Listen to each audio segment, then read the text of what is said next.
PJNet Live about 9 p.m. here on the East Coast of the United States. And we will have Lori Cooper making an appearance first on the first half. She is not yet in the green room, but she will be there any minute. So we're going to count down and switch to Studio 6 in 5, 4, 3, 2, 1.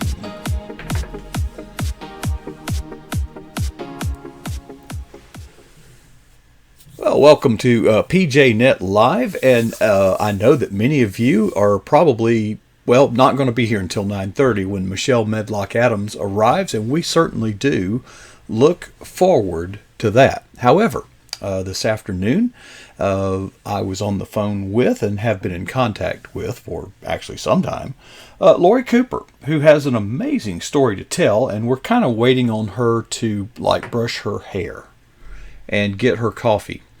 Until she gets, and we have her in the green room. She just stepped away for a second. So I'll use this opportunity to, say thank you for those of you who are joining us live at patriotjournalist.com in our chat room.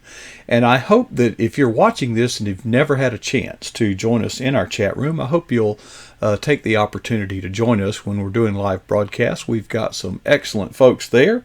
We've got, Doug Carter's here, Hazards 4 is here. And Tammy, we have got a whole lot of people who are watching this who are not logged in, and you know what? That's just fine.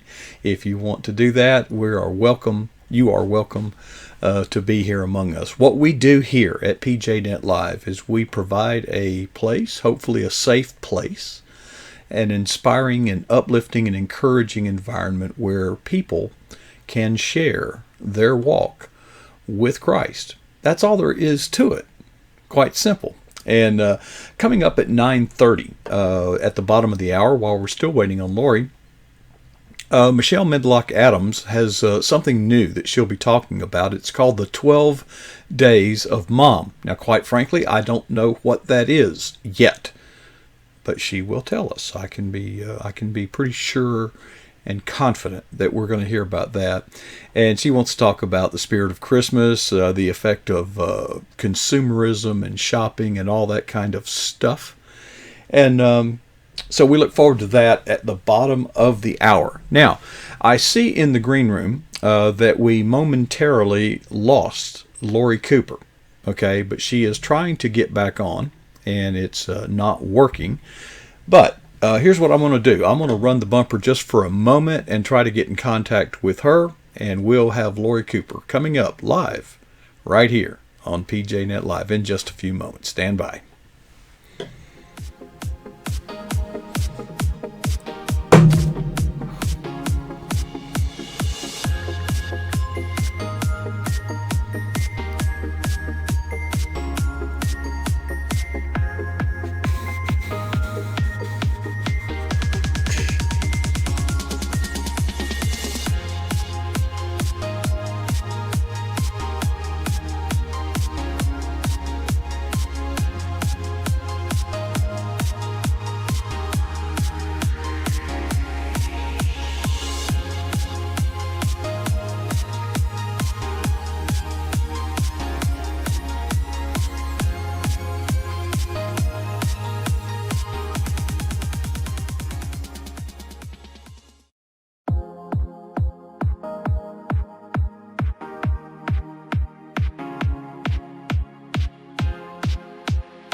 fine. Okay, folks, we have reestablished our connection with Lori Cooper. However, I've still got a little homework to do, and as you know, this is live. And this is the way you know, because I'm literally going to have to add her to the picture here as she has joined with us. So I'm going to do that now. And again, thank you, one, for your patience while these kind of things, well, they just happen. And I'm going to bring Lori on board, and I'll get her kind of adjusted a little bit along the way.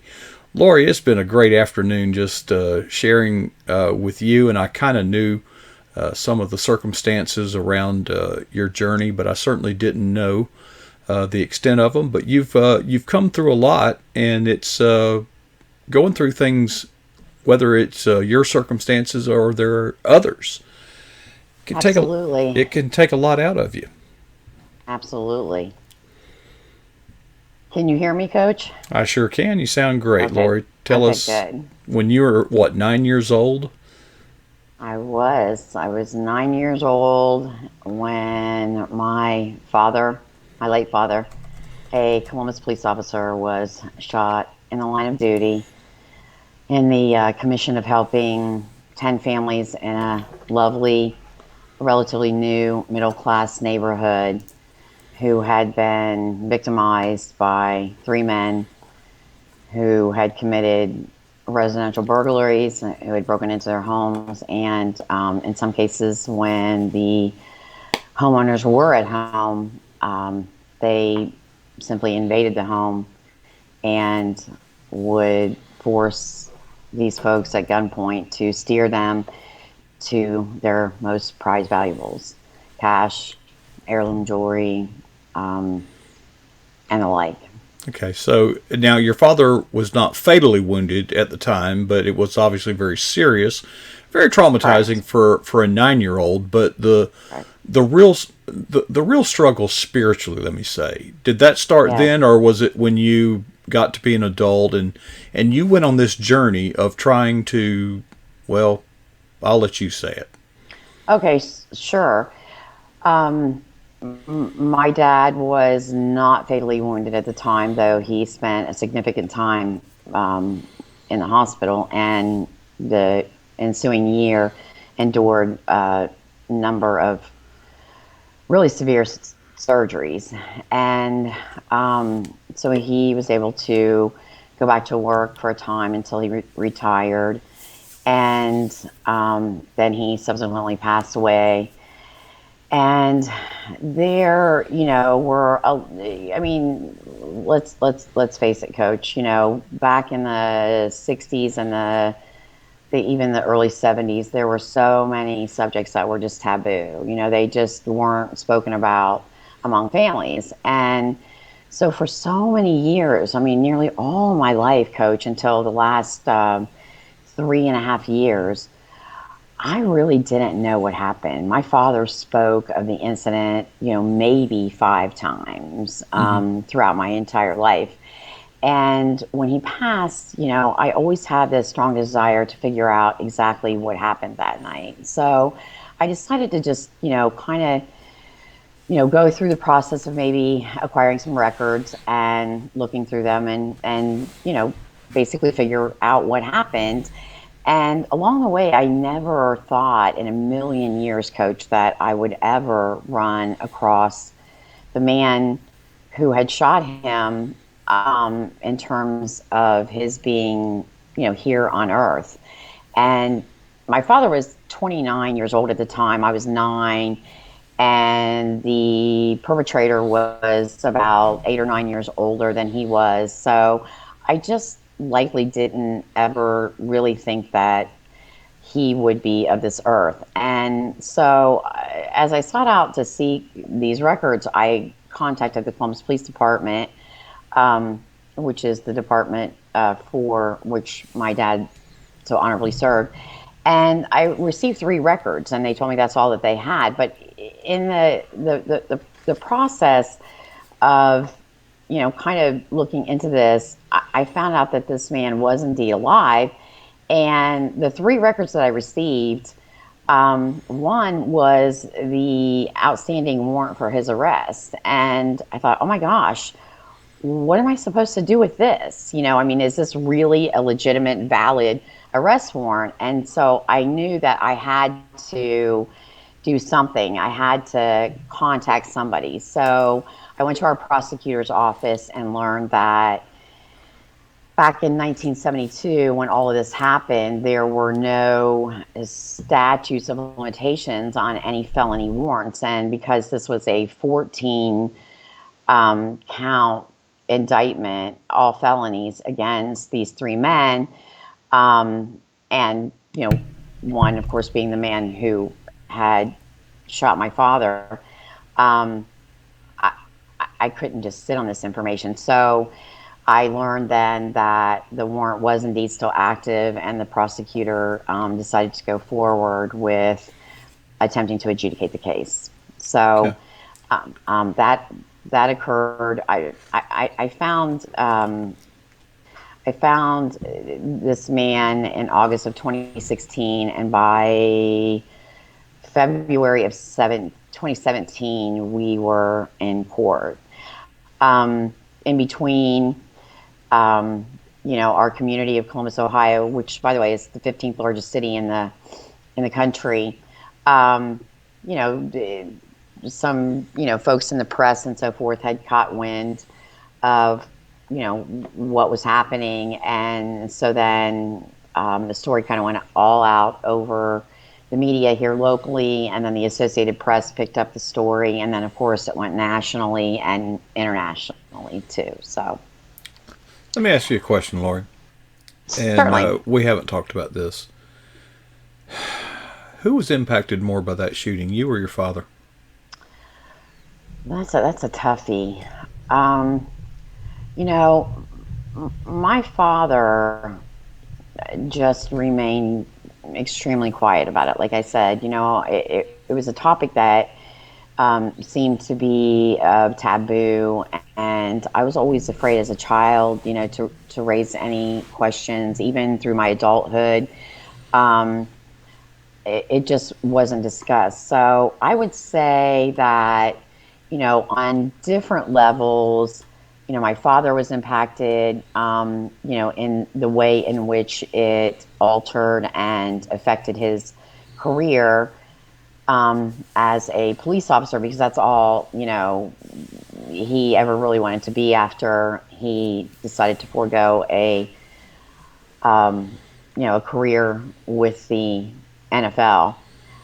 It was a calling, and so it affected him in that way. But Coach, for me, as a young little girl, and not really knowing and being able to process, all the emotions and everything that go along with it, and particularly through the years, and then seeing like some different kinds of behaviors in him after the fact, I would say that my family and I were affected, in different ways, in recognizing that, this man, who was as tough as nails, by the way,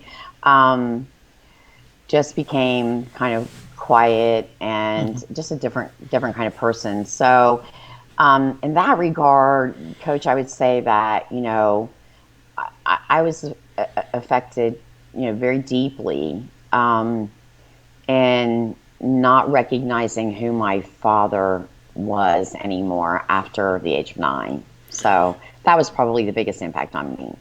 So if I get it right, and I want to kind of turn the page and look at the spiritual impact Absolutely. That this had on you.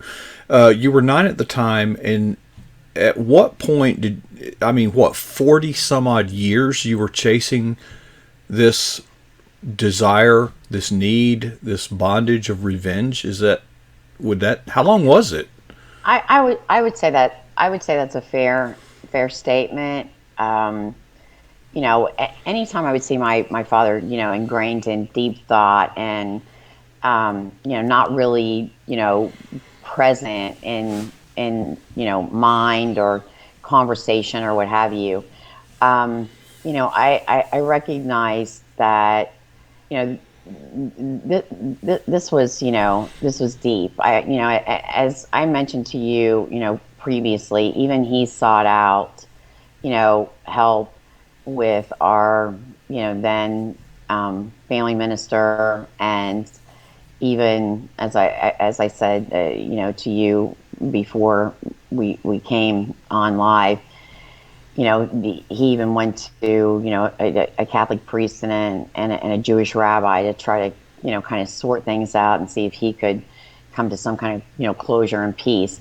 I never did come to closure or peace with it. I mean, this was a man whom I looked up to, in every way, shape, and form, as far as providing me, guidance and wisdom and all the things that, of course, a daughter looks up to where her father is concerned. So, yes, it was, a 4-decade journey. But like I said, Coach, when I first started out, I didn't expect to find or uncover or unveil what I actually did.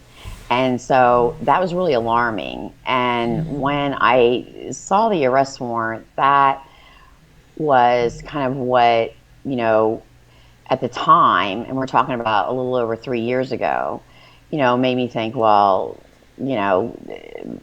my dad is not with us anymore. And yet this man is. And he had eluded authorities for 44 years to be exact. And I thought, how does that happen? My father was a protector, not just of his family, but of, his community. And so, yeah, it became a mission for me to decide, along with our prosecutor, that I wanted this man to, to pay, to have consequences at the end of, shooting and nearly killing a police officer. So it was really, in hindsight, I'm talking about now, going back 3.5 years ago. At that time, it was an act of, revenge and vengeance for me. In the 2 minutes that we have left, Lori, suppose that at any point during your journey, this man could have been found, apprehended, and brought to justice. Would that have been okay? Would you be okay with that? Would that satisfy you? No. That's my point. No. Yeah, no. No, Coach, because, I've gone through an entire spiritual rebirth. I have come to learn that, vengeance was never mine. It belongs to God, and it wouldn't have changed a thing. Yeah. It wouldn't have brought my dad back to life. It wouldn't have changed the 40 plus years that, this was almost like a secret of some sort, I'm going to push the gas pedal to the floor because we only have about a minute left. Let me ask you something. At some point, you let go, and you come to this discovery. Now, do I understand you had been kind of journaling this along the way to maybe write a book? I had actually written a manuscript that was in excess of 100,000 words. And when I went back through and reread the whole thing, I decided that it was just full of hate and anger. And that's not who I want to be. So I prayed a lot on it, and I have now scrapped it and began rewriting it. So what I want to do is send a message out to people, so that they understand that, you can come out on the other side of this, Coach, and not let it affect your life for nearly your entire life. That you don't want to rid yourself of living and enjoying life and holding on to anger. And so that's, what my message is in my new book. It's one of inspiration and, spiritual growth and spirituality and what we should all aspire to be as human beings. It's about forgiveness. It's about mercy. It's about grace. It's about all those things. Well, and peace, because well, gosh, I wish, we've got some really good things happening in about 10 minutes. I hope you'll hang around. Lori, you've come through the fire, And it is so good to hear that you have found the peace that you have been so searching, but you didn't find it where you were searching. You found it from the Lord. That's great. I did. I absolutely did. And I can tell you that, my faith is stronger now than it ever has been in my entire life. And I'm so grateful and so blessed for that. But I am so sorry that we had these connection problems. That's okay. We're good. Yeah, let me ask this, because around. we've got to go in about 15 seconds. Let me ask something. Sure. If anybody out there is seeing this and hearing this, and they are gripped with anger and the need for revenge, in 1 minute, what would you tell them to do? I would tell them to let go of it. Let go. To let go, to let God, let go, let God, and know that sometimes, justice isn't received here on earth, and that we just have to trust. We just have to trust in the Lord, and that would be my message, because I don't want anybody, I want nobody, Coach, to go through and short themselves of happiness in their lives. That's a wonderful thought. Lori, congratulations. We're proud of you, and we look forward to your ministry of hope and of inspiration, and we appreciate you taking time. I know it's hard to share your story, but thank you for sharing that with us, and I hope that it will serve as an inspiration to all. I told you this is one of the best days of my life to be here with you, so I am so grateful. You are so special. Lori, thank you again, and maybe we'll get to talk again sometime. Oh, I hope so. Please have me back on. Okay. All right, folks. I hope that you gained some strength. If you are struggling, there is hope, but the solutions to our problem are not found in ourselves. They are found in the peace and the love of Jesus Christ, and He can do that. Folks, we're going to wrap up the first half. We will have Michelle Medlock Adams coming up in just a few moments. Meanwhile, our helmsman, whoever that may be in our chat room, will take over and play some videos. Enjoy the chat room, and we will see you right back here at PatriotJournalist.com in just a few minutes as PJNet Live continues.